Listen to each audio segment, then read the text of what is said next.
Tabe, jumpa lagi dengan saya di Negara Bijaksana, channel yang membahas sebuah persoalan populer di Indonesia secara bijaksana dan dijamin dengan pemikiran terbaru.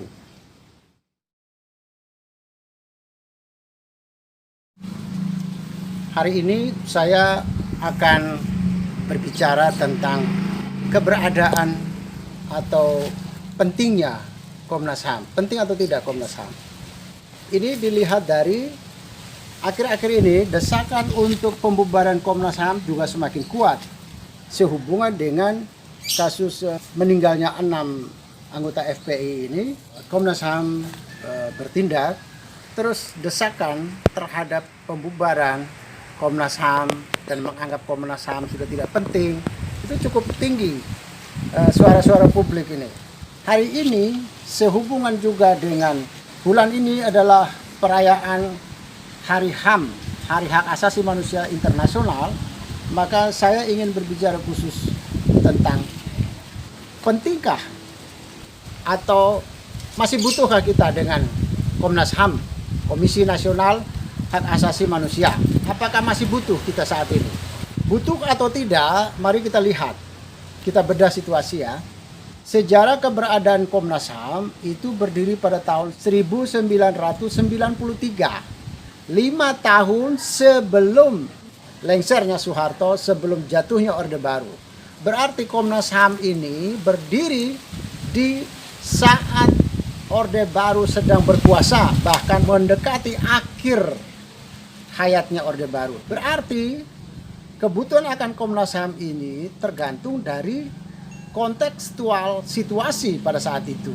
Pertanyaan kita, apakah situasi saat ini masihkah relevan dengan situasi pada saat itu ketika berdirinya Komnas HAM? Bandingkan antara masa Orde Baru, masa Komnas HAM berdiri dengan masa sesudah Orde Baru tumbang. Orde Baru atau Soeharto, Jenderal TNI Soeharto, itu sudah diidentik dengan pemerintahan otoriter, militerisme. Sehingga namanya pemerintahan otoriter, maka demokrasi sangat tidak berjalan baik. Hukum tidak berjalan baik. Apalagi hak asasi manusia sangat tidak dijalankan dengan baik. Sehingga protes-protes masyarakat terhadap pembumi hangusan aspirasi warga, beredarnya banyak pers yang ditutup, banyak wartawan yang dihilangkan, dibungkam dan ada yang masuk penjara. Para demonstran banyak yang ditangkap dan dimasukkan ke dalam penjara, ada yang kehilangan nyawa, banyak seniman yang juga kehilangan nyawa dan dibungkam, karya-karyanya dirampas, yang masuk penjara ada yang hilang kayak Wiji Tukul dan lain-lain. Protes-protes buruh banyak yang dibungkam, termasuk buruh ada yang dibunuh seperti Marsinah di Jawa Timur, di Pasuruan. Tetapi hukum sulit bergerak. Protes-protes dari masyarakat susah ditembus. Sementara desakan internasional, masyarakat internasional, hembusan globalisasi yaitu HAM, salah satu HAM dan demokrasi makin tinggi. Sehingga beberapa negara hancur karena yang tidak menggunakan HAM, tidak menghargai demokratisasi seperti Soviet dan segala macam. Banyak negara yang pada waktu itu hancur. Indonesia pada zaman itu juga dalam kondisi otoriter. Pemerintahan sangat totaliter. Akhirnya kebutuhan akan kehadiran sebuah komisi nasional yang independen, yang mengontrol HAM, yang bisa mengintervensi setiap aksi pelanggaran, maka dibentuklah Komnas HAM di Indonesia pada saat itu. Pemerintahan maupun pejabat-pejabat pada zaman itu, tidak ada pejabat yang bisa diadili. Tidak ada. Berjalanlah Komnas HAM dan banyak yang menolong situasi pada saat itu. Indonesia pasca Soeharto, pasca Orde Baru, muncullah zaman reformasi, maka beberapa paket undang-undang politik yang membungkam demokrasi yang membungkam hak asasi manusia, kebebasan berpendapat, kebebasan berorganisasi mulai terbuka. Kebebasan pers, kebebasan mimbar sudah mulai terbuka. Tidak ada lagi litsus atau penelitian khusus bagi mereka-mereka yang mau jadi pejabat dan segala, sudah tidak ada lagi. Maka kehidupan demokrasi, hukum dan HAM makin baik di zaman reformasi ini. Anda bisa lihat sekarang bahwa banyak pejabat yang masuk penjara. Baru-baru ini dua menteri ditangkap. Jadi sekarang ini sudah tidak ada lagi pejabat yang kebal hukum, yang belum cuma presiden dan wakil presiden yang belum pernah terbukti untuk diseret ke pengadilan. Tapi di bawah presiden dan wakil presiden sudah terbukti masuk penjara, bupati, camat, wali kota, apalagi lurah, kepala desa, kepala dinas, itu sudah banyak sekali. Artinya apa? Artinya zaman otoriter sudah selesai, zaman militerisme sudah selesai. Sekarang sudah zaman demokrasi, zaman hak asasi manusia sudah mulai. Masyarakat kesadaran akan hak asasi manusia, kesadaran untuk membela hak-haknya sudah semakin tinggi sekarang ini. Lembaga-lembaga penyaluran keadilan di mana menampung masyarakat mencari keadilan semakin banyak berdiri. MK, Komisi Yudisial, sudah banyak sekali di Indonesia saat ini. Oleh karena itu, situasi saat ini sudah tidak terlalu penting lagi dengan Komnas HAM. Masyarakat sudah tidak terlalu penting lagi dengan kehadiran Komnas HAM. Sehingga Komnas HAM akhirnya terlihat sebagai komisi yang mulai banyak menganggurnya. Banyak yang tidak bekerja.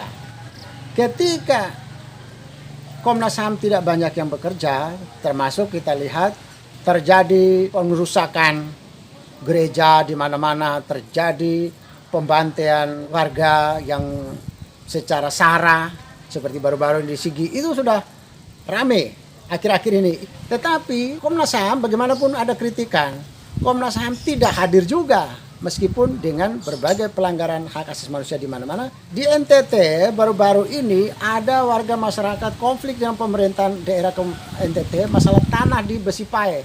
Itu masyarakat dibanting di tanah, tidak ada Komnas HAM yang hadir di sana.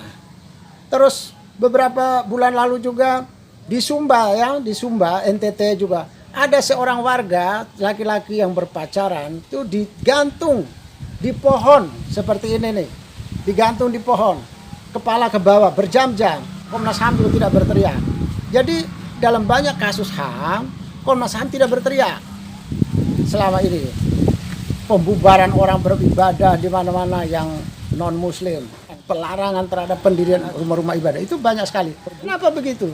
Karena sudah banyak orang yang sadar apabila hak asasinya dirampas, maka sudah banyak orang yang tahu dan mau menuntut ke jalur polisi, masuk ke pengadilan, sudah bisa.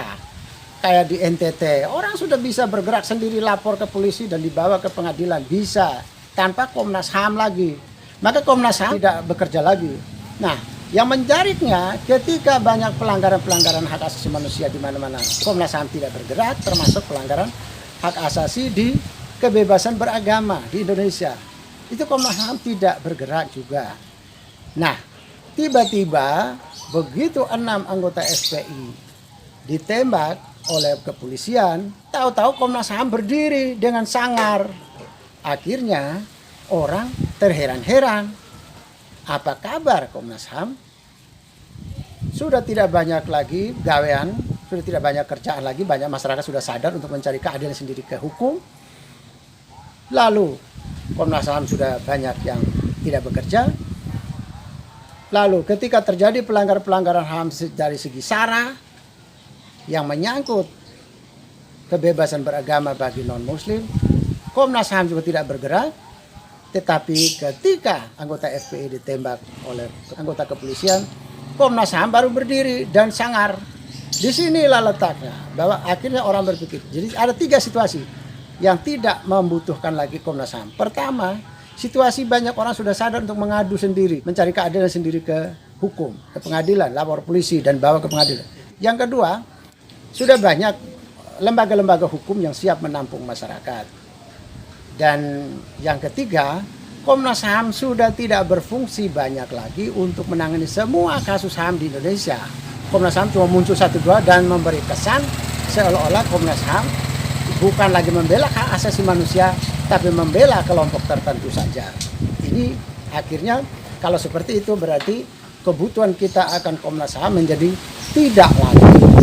Kalau toh kita masih butuh, kalau tidak bubar, maka kebutuhan kita adalah reformasi total Komnas HAM. Kembali rekrutmen dengan persyaratan khusus, dengan mekanisme rekrutmen yang khusus juga. Kalau itu terjadi di negara bijaksana, pilihannya cuma dua. Satu, bubarkan Komnas HAM. Atau yang kedua, Komnas HAM harus direformasi dalam rangka sterilisasi kepentingan sekelompok orang. Dipastikan Komnas HAM ditangani oleh orang independen, orang tegas dan independen. Komnas HAM harus direformasi saat ini juga. Silakan berkunjung ke berbagai edisi lain yang juga sangat menarik buat Anda ketahui, karena di sini selalu menjamin ada pemikiran-pemikiran terbaru yang Anda akan temukan di channel ini. Jika Anda setuju dengan saya, Anda seide dengan saya, berarti kita berada pada satu perjuangan yang sama, yaitu ingin melihat Indonesia menjadi lebih baik, Indonesia menjadi negara yang bijaksana yang kita impikan. Caranya adalah dengan Anda memberi dukungan dan berpartisipasi dalam channel ini. Subscribe di bawah channel ini, bunyikan lonceng di sampingnya untuk menunjukkan Anda berlangganan secara gratis, dan ada pemberitahuan setiap sekali saya mengirim edisi baru. Dan ketiga, kalau Anda suka dengan pembahasan ini, jangan lupa klik like di bawah ini. Dan kalau Anda ada tanggapan, pendapat berbeda, atau kita sependapat atau memberi penjelasan, silakan menulis komentar Anda di bawah ini. Dan jika Anda setuju dengan ide ini, jangan lupa bagikan ke semua relasi Anda. Terima kasih.